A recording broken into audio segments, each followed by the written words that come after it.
Martinelli, que não é titular, o senhor Martinelli que chegou depois, porque estava na final da Champions, que ganhou a Premier League. O Martinelli deu coletiva de imprensa ontem, depois do jogo, e a gente vai ouvir o Martinelli falando, porque, entre outras coisas, ele falou sobre a possibilidade dele jogar na direita. Meu Deus, já não temos nada, ainda vamos colocar o cara torto do lado direito. Vamos ouvir o Martinelli um pouquinho para a gente discutir aqui. Primeiro a gente fica triste pelo que aconteceu com o Rafa. A gente reza para que ele consiga voltar o mais rápido possível. E ali a gente tem muitos jogadores de qualidades ali na frente. Eu, particularmente, eu prefiro jogar na esquerda, mas no Arsenal já fiz bastante à direita. Fiz um pouco também no jogo contra a França aqui com o Ancelotti pela direita. Então, deixar isso nas mãos do professor, é ele que decide. Com certeza, todos ali a gente está dando o nosso melhor dentro de campo ali para estar preparado, mas a decisão é do mister. Eu prefiro particularmente jogar na esquerda, mas como eu citei, eu joguei muito no Arsenal 2 temporadas atrás, porque o Bukayo Saka machucou lá, mas eu faço tranquilamente. Se ele falar que jogar de lateral direito, eu falo, claro, mister, pode colocar. Olha, eu torço pro Arsenal. Quando ele jogou pelo lado direito, a temporada acabou. Foi vice-campeão de Premier League. Mas ele tinha tal, 500 pontos na frente, então não. Mas, ou seja, olha, o que o mister mandar eu faço, tá? Eu quero jogar. Então, o problema não é esse. Diga. O problema, Piperno, é um jogador de seleção brasileira, de Copa do Mundo, do Arsenal, aceitar jogar na lateral direita. Isso é falta de personalidade, gente. Se o cara joga... E ele fala, não, eu rendo melhor na esquerda. Eu sou bom na esquerda. Mas também jogo de lateral direito, se o professor quiser. Claro que não. Você imagina o Romário jogando de volante? Professor, põe eu aí de volante. Você imagina volante jogando de lateral direito? Cara, tem que ter personalidade. Esses caras querem jogar. Eu acho que... Ele quis dar uma sensação de que está disposto a jogar. Ele quis dizer o seguinte: não importa onde eu jogue, eu gostaria de estar no time titular. Talvez a fala dele seja se mostrando à disposição de entrar nesse time. E talvez muitos queiram estar participando desse time desde o início, pedindo passagem, estão sem oportunidade, porque a gente não vê rodízio. Talvez isso, eu não sei, pode ser uma cutucada. Cara, o importante é o mister contar comigo. Tem gente querendo jogar e não tem oportunidade de jogar. E ele repete sempre as mesmas escalações. Eu não sei se é falta de personalidade ou excesso de vontade de participar. E, de certa forma, um recado para o técnico que precisa mexer nesse time base, que não está bom. Eu acho que assim, eu acho que ele expressou de uma forma muito, muito tranquila o desejo de jogar. Ou seja, eu gosto de jogar pela esquerda, mas se ele me escalar como ponta direita nessa função do Rafinha, eu topo, porque eu já joguei lá. Enfim, entendi assim. Eu confesso que aí, querendo me colocar no lado aí na posição do jogador. Se eu estou numa Copa do Mundo e o técnico fala, olha, você é ponta esquerda, mas vou te colocar para jogar na ponta direita, topo? Eu pego correndo. Ele está numa Copa do Mundo, ele quer jogar e ele jogaria no ataque. Agora, só uma coisa em relação ao Rafinha. O Robson falou de como a gente está assimilando com toda tranquilidade a ausência do Rafinha porque ele estava mal. Estava olhando um guia especial de Copa do Mundo, desse que todos os veículos de comunicação lançam e tal, e o do L'Équipe. A capa do guia do L'Équipe tem um destaque de cada grande seleção. Então tem o Messi, tem o Mbappé, o Vitinha e Rafinha. Rafinha lá como o destaque da seleção brasileira. Não vingou. A verdade é que a temporada do Rafinha, pelo menos de clubes, foi melhor que a temporada do Vinícius Júnior, de clubes. Essa temporada, o Rafinha, apesar da contusão que ele teve, ele jogou, foi inclusive campeão espanhol, coisa que dessa vez o Vinícius Júnior não foi. Mas, gente, deixa o Robson concluir agora. Eu acho que eu falei, eu interrompi a fala dele. Vamos deixar o Robson concluir para a gente não fugir do assunto, porque ele estava com um argumento. Continua, Robson. Não, o debate é bom quando todo mundo entra. Eu acho que o jogador, o craque, o jogador de seleção, o jogador nota 8, 9, nós estamos falando de um nível de jogador diferente, não é jogador de clube que quebra galho. A gente tem muito quebra-galho nessa seleção brasileira. O Piperno, se o cara está entre os 26, é claro que o treinador conta com ele. É claro que o treinador sabe que ele está ali para jogar e para ajudar. Ele não precisa ficar falando isso em todas as entrevistas. E a gente tem ouvido isso em todas as entrevistas. Eu acho que é ruim para o jogador e para a seleção brasileira, o cara querer jogar em qualquer lugar. Eu entendo que é muito boa vontade, eu entendo que ele está se colocando à disposição, eu entendo tudo isso. Mas, gente, é uma seleção brasileira de 2 jogadores para cada posição. E os jogadores precisam atuar nas suas respectivas posições. Eles precisam fazer o que eles sabem fazer de melhor e no pedaço do gramado onde eles rendem mais. A gente falou ontem da possibilidade de tirar o Vini e colocar o Vini na direita, né? Ele não vai render como ele está rendendo na esquerda. Então, assim, eu acho que o jogador, eu entendo tudo que o cara tem que ser propositivo e tá ali à disposição. Conta comigo, professor. Conta comigo, mister. Mas o cara tem que ter um pouquinho de... Não, peraí, pelo meio, professor, eu não vou render. Eu rendo melhor se eu jogar aberto com drible. Assim, eu acho que tem que ter isso. Agora, se tá todo mundo, como o Ivan falou, dando uma cutucada no Ancelotti, é porque tem alguma coisa errada, né? É porque tem alguma coisa... Ô, professor, a gente quer jogar. Professor, eu estou à disposição. Professor, olha para mim. Tem alguma coisa errada, né? Tem alguma coisa errada se isso estiver acontecendo dentro da seleção. A gente tem mais uma É que nós sonora temos do uma Martinelli. seleção dos improvisos. É isso. Nós temos a seleção dos improvisos. Exatamente, porque a gente tem que lembrar, a seleção brasileira já está junta há quase um mês. Depois de amanhã faz um mês que eles estão treinando juntos. Nesse período a gente escutou algumas coletivas, sempre coletivas mornas. Não tem a única coletiva excelente que a gente teve até agora foi do senhor Danilo, que deveria estar no lugar de técnico. Não sei nem se ele está bom o suficiente para ser titular da seleção brasileira quando ele não é titular nem do Flamengo. Mas a coletiva do Danilo é a exceção que comprova a regra. Mas nesse período, inclusive nos amistosos, a gente ouviu o Wesley falando que passou a temporada jogando na esquerda e precisou de conselhos do Danilo para fazer como é que faz para pensar para jogar do lado direito de novo.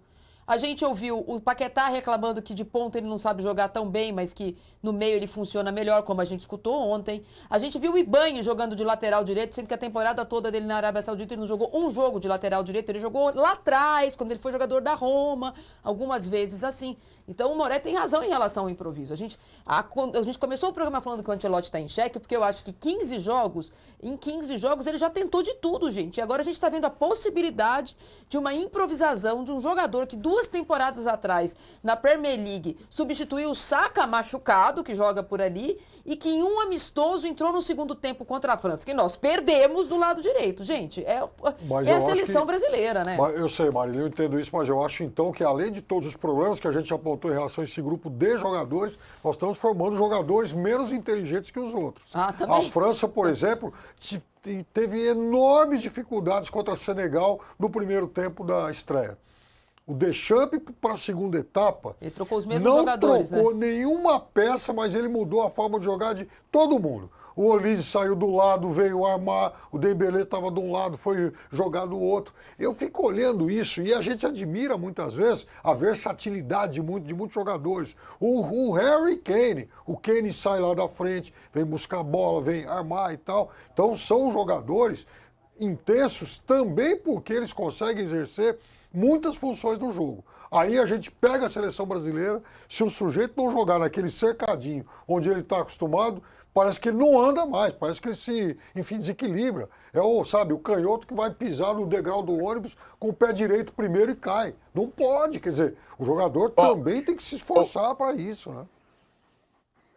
Piperno, só que se você pega um nível de conhecimento que o Didier Deschamps tem da seleção da França, pela longevidade no cargo, e pelas peças à disposição, que estão muito tempo jogando juntos, e compara o tempo que o Ancelotti tem com as peças que o Ancelotti está tentando encaixar para montar um quebra-cabeça, eu acho que não dá para comparar, entendeu? Eu acho que comparar o Deschamps com a França, com o Ancelotti no Brasil, acaba sendo até um pouco injusto pelo conhecimento que o técnico francês tem do time, pela tentativa que o Ancelotti está tentando fazer no Brasil. Porque você vê, quando ele coloca essas variações, ele está tentando testar o Paquetá, por exemplo, como ele testou no último jogo, pela direita. Cara, não dá. Colocar o Paquetá pela direita não tem sentido como ala. Então, o que eu penso? Hoje, concordo contigo que a gente tem que ter a necessidade de adaptabilidade desses jogadores. Os caras têm que se adaptar.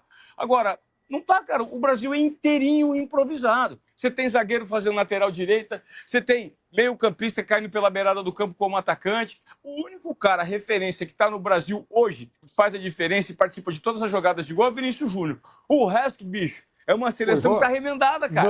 Não tem jeito, nós não temos ala, entendeu? Nós não temos meio campo. Eu vou discordar de vocês pelo seguinte, a primeira coisa, eu não fiz crítica ao técnico, não. Estou fazendo crítica ao jogador. O técnico, ele está lá exatamente para identificar essas outras funções que o jogador pode fazer. Então, o Deschamps, ele está lá há muito mais tempo, é verdade, mas o que eu não estou nem elogiando o Deschamps pelas mudanças que ele fez. Eu estou elogiando, inclusive, a multifuncionalidade do jogador. O jogador, ele vai e se adapta a outros papéis. O Vinícius Júnior, por exemplo, ele mudou a forma de jogar dele com Ancelotti e se tornou o maior jogador do mundo a partir do momento que o técnico trouxe ele para jogar de uma outra forma. E hoje, na seleção brasileira, se a gente se entrar o Luiz Henrique, por exemplo, de 1 a 11, nós não vamos ter nenhum jogador improvisado, porque até mesmo o Danilo, que tem jogado de zagueiro, o Danilo, na maior parte da carreira, ele foi lateral, jogou em várias funções, aí ficou mais velho, foi jogar pelo meio da defesa, mas ele é um lateral de origem, não é uma função estranha a ele. E eu entendo que o jogador, ele não pode ficar confinado a um único papel. Aliás, a melhor seleção do Brasil, a melhor seleção do mundo em todos os tempos, era uma seleção famosa por ter acomodado um monte de 10. Cada um jogando numa função diferente daquela que ele exercia no clube. O jogador tem que procurar se adaptar a isso às vezes. Mas aí tem muita diferença no meu modo de ver. Fala aí, Ivan. Vai, mano, toca, Morelli, toca. Fala.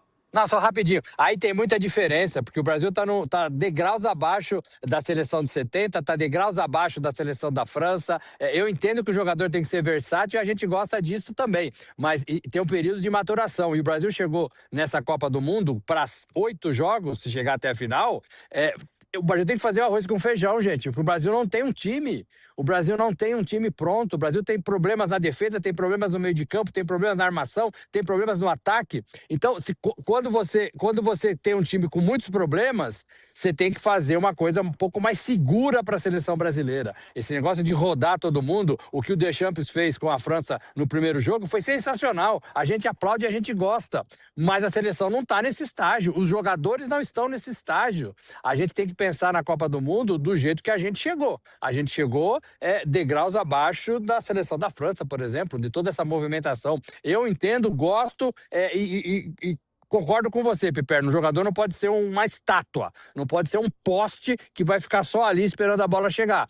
O Messi, o grande Messi, se adaptou, né? Ele mudou de posição, ele mudou o jeito de jogar. Mas a gente não está preparado para isso, a seleção brasileira não está preparada para isso nessa Copa do Mundo. Mas, o Robson, tanto não tá que o técnico sabe disso e hoje, de 1 a 11, se jogar o Luiz Henrique, não tem nenhuma improvisação. Tá todo mundo jogando. Dá para discutir o Danilo, que nos últimos tempos tem sido mais zagueiro do que lateral, ok? Mas também porque não tem um outro lateral. De todos esses, quem mais jogou de lateral foi ele.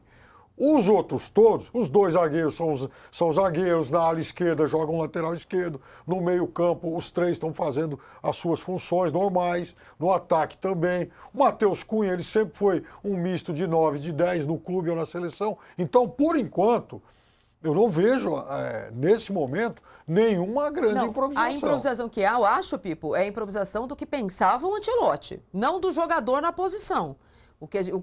Quando eu coloquei o debate aqui, é que tudo que ele pensou para 15 jogos, nesse momento, parece uma improvisação, porque ele não pensou essa seleção para a Copa do Mundo. Evidentemente que prejudicado por algumas contusões, mas também, de novo, o que mudou a cabeça do Ancelotti foi o jogo contra o Panamá. Contra o Panamá ele chegou à conclusão, acho que eu não vou mais jogar assim, vou mudar o jeito de jogar. E aí a gente está trocando o pneu com o carro andando. E aí, quer ver uma coisa que parece também? Quando a gente fala sobre noção das coisas, então quem está aqui no Brasil assistindo a Copa, vocês estão daí, também conseguem ver a temperatura dos torcedores, há uma real sensação de que o Brasil está em outra rotação. Não é só comparar com o Deschamps, não é só comparar o Messi.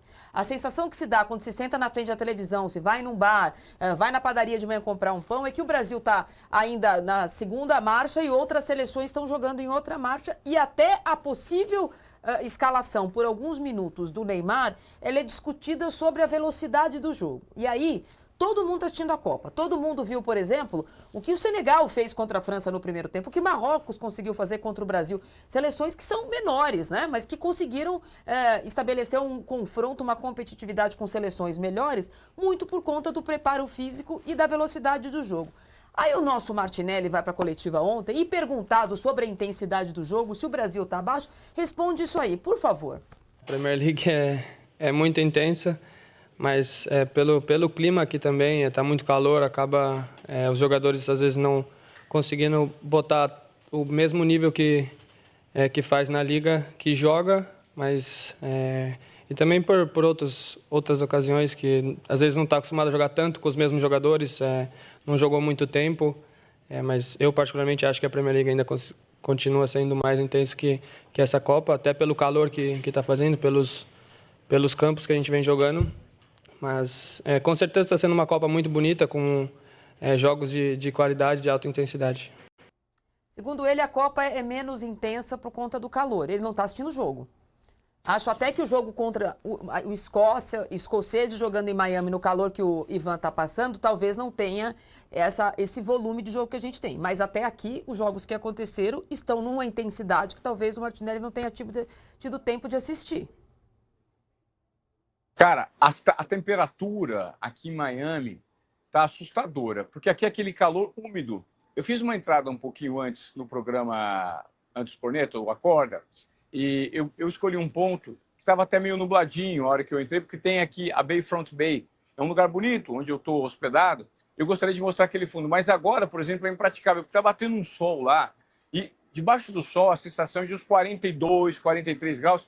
Eu fiquei 15 minutos participando do programa, batendo um sol na minha cabeça, eu fiquei encharcado, eu fiquei molhado. Então, assim, o Brasil vai jogar às 6 horas da tarde, né? Às 6 horas da tarde aqui, o sol ainda está muito intenso. É, de fato, muito quente. Agora, intensidade na Copa do Mundo, eu não sei o que o Martinelli se referiu.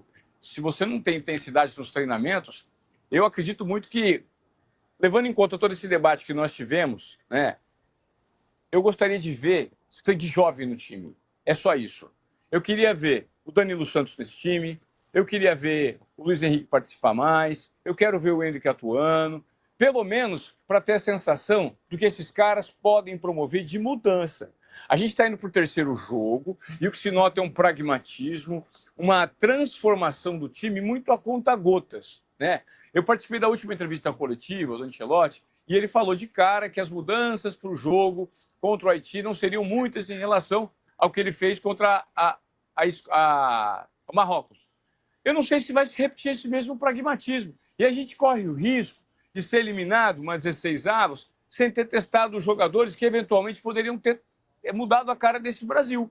A gente não fala tanto do Danilo Santos do meio campo. Cadê o espaço para esse cara poder começar jogando e mostrar que veio? Né? Cadê? Cadê o Endrick nesse time titular? Ou cadê o Endrick atuando um pouco mais precocemente, entrando durante as partidas? É isso que eu gostaria de ver para saber se a gente passa a ter um ritmo maior. Pô, numa Copa do Mundo, com 35, 36 graus, jogo quente em Miami, pegado, intensidade que a gente tem visto lá em cima. Será que esses caras com sangue mais jovem não podem render?